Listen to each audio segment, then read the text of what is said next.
എല്ലാവർക്കും SR കറിവേടിലേക്ക് സ്വാഗതം. ഇന്ന് വരാൽ മീൻ കറിയാണ് ഉണ്ടാക്കുന്നത്. നല്ല ടേസ്റ്റി ആയിട്ടുള്ള വരാൽ മീൻ കറി എങ്ങനെ ഉണ്ടാക്കാമെന്ന് നോക്കിയാലോ. ഞാനിവിടെ പുളിയാണ് ഉപയോഗിച്ചിരിക്കുന്നത്. പുളിക്ക് വരെ നിങ്ങൾക്ക് മാങ്ങി എടുക്കാം. നല്ല അടിപൊളി ടേസ്റ്റാണ്. എല്ലാവരും ട്രൈ ചെയ്ത് നോക്കി ഫീഡ്ബാക്ക് ഒന്ന് അറിയിക്കുക. നിങ്ങൾക്ക് ഈ ചാനൽ ഇഷ്ടമാവുകയാണെങ്കിൽ പ്ലീസ് ഒന്ന് സപ്പോർട്ട് ചെയ്യുക. അപ്പോൾ റെസിപ്പിയിലേക്ക് പോയാലോ. 1 കിലോ വരാൽ എടുത്തിട്ടുണ്ട്. അത് ഇതുപോലെ കട്ട് ചെയ്തെടുക്കുക. നല്ലവണ്ണം വിനീഗറിൽ വാഷ് ചെയ്തെടുത്താണ്. 3/4 കപ്പ് കട്ടി തേങ്ങാപ്പാൽ എടുത്തിട്ടുണ്ട്. 2 കപ്പ് രണ്ടാം പാല്.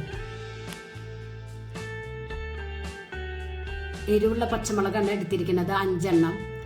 5-6 ചെറിയ ഉള്ളി, 1 കഷ്ണം ഇഞ്ചി, 1 കൊടംപുളി, 1 നാരങ്ങ വലിപ്പത്തിൽ സാദാ പുളി. ഒരു മിക്സിയുടെ ജാറിലേക്ക് 1 ടേബിൾ സ്പൂൺ കാശ്മീരി മുളക് പൊടി, 1 ടേബിൾ സ്പൂൺ സാദാ മുളക് പൊടി, 2 ടേബിൾ സ്പൂൺ മല്ലിപ്പൊടി, 1/4 ടീസ്പൂൺ മഞ്ഞൾപ്പൊടി, രണ്ടാം പാലിൽ നിന്ന് കുറച്ച് ചേർത്ത് കൊടുക്കുക.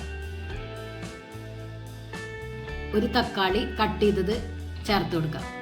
തക്കാളി ഇതിൽ കൂടെ അരച്ചെടുത്താൽ ചാറിന് നല്ല കൊഴുപ്പ് കിട്ടും. അതുകൊണ്ടാണ് തക്കാളി ഇതിലിട്ട് അരച്ചെടുക്കുന്നത്.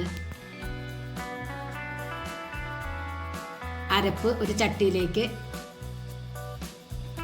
ഇട്ട് കൊടുക്കുക. ജാറിൽ കുറച്ച് വെള്ളം ഒഴിച്ചിട്ട് അതും ചേർക്കുക. രണ്ടാം പാലും ചേർത്ത് കൊടുക്കുക. ഇഞ്ചി ചതച്ചതും ചെറിയ ഉള്ളി ചതച്ചത്, 1 കൊടംപുളി, പച്ചമുളക് നടു കീറിയിട്ട് കൊടുക്കാം. ചാറ് നിങ്ങൾക്ക് എത്രയ്ക്ക് വേണോ അതിനനുസരിച്ച് വെള്ളം ചേർത്ത് കൊടുക്കാം കേട്ടോ. പുളി പിഴിഞ്ഞത് ചേർത്ത് കൊടുക്കാം. ആവശ്യത്തിന് ഉപ്പിട്ട് കൊടുക്കാം. നല്ലവണ്ണം മിക്സ് ചെയ്ത് മൂടി വെച്ച് ആദ്യം ഹൈ ഫ്ലെയിമിൽ വെച്ച് കൊടുക്കുക. തിളച്ചതിന് ശേഷം ലോ ഫ്ലെയിമിൽ സ്റ്റൗവ് വെച്ച് കൊടുക്കാം. ഇപ്പോൾ ചാറൊക്കെ കുറുകി വന്നിട്ടുണ്ട്. ചാറൊന്ന് ചെറുതായി വറ്റിയതിന് ശേഷം മീനിട്ട് കൊടുക്കാവൂ. മീനിന് അധികം വേവില്ലാത്തതുകൊണ്ട് പ്രത്യേകം ശ്രദ്ധിക്കുക. ചാറ് കുറുകി വന്നതിന് ശേഷം മീന് ഇട്ട് കൊടുക്കുക. ഈ ടൈമിൽ മീനിട്ട് കൊടുക്കാം.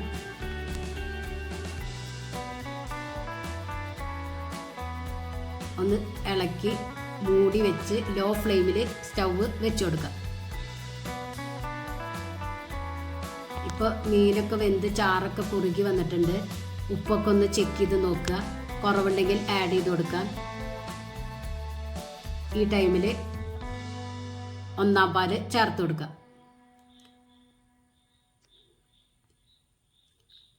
ഒന്നാം പാല് ചേർത്ത് തിളപ്പിച്ചെടുക്കരുത്. ചട്ടി ഒന്ന് ചെറുതായി ഒന്ന് ചുറ്റിച്ചു കൊടുക്കുക. ഒന്ന് തളങ്ങനെ വരുമ്പോൾ സ്റ്റൗവ് ഓഫ് ചെയ്യാം. ഇനി ഇതിലേക്ക് വറവിട്ട് കൊടുക്കാം.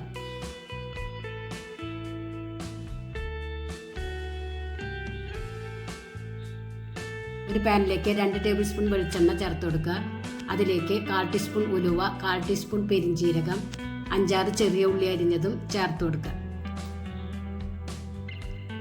ഉള്ളി ബ്രൗൺ കളറായാൽ കറിവേപ്പിലയും 1 നുള്ള് ഉലുവപ്പൊടിയും 1 നുള്ള് മുളക് പൊടിയും ചേർത്ത് കൊടുക്കുക. എന്നിട്ട് കറിയിലേക്ക് ആഡ് ചെയ്ത് കൊടുക്കുക. അടിപൊളി വരാൽ മീൻ കറിയാണ്. എല്ലാവരും ട്രൈ ചെയ്ത് നോക്കി ഫീഡ്ബാക്ക് അറിയിക്കുക. നിങ്ങൾക്ക് ഈ ചാനൽ ഇഷ്ടമാവുകയാണെങ്കിൽ പ്ലീസ് ഒന്ന് സപ്പോർട്ട് ചെയ്യുക, സബ്സ്ക്രൈബ് ചെയ്യുക, ലൈക്ക് ചെയ്യുക, ആ ബെല്ലൈക്കൺ ഒന്ന് അമർത്തുക. അപ്പോൾ ഞാനിടുന്ന ഇതുപോലുള്ള വീഡിയോസിൻ്റെ നോട്ടിഫിക്കേഷൻ നിങ്ങൾക്ക് ലഭിക്കും. Thank you.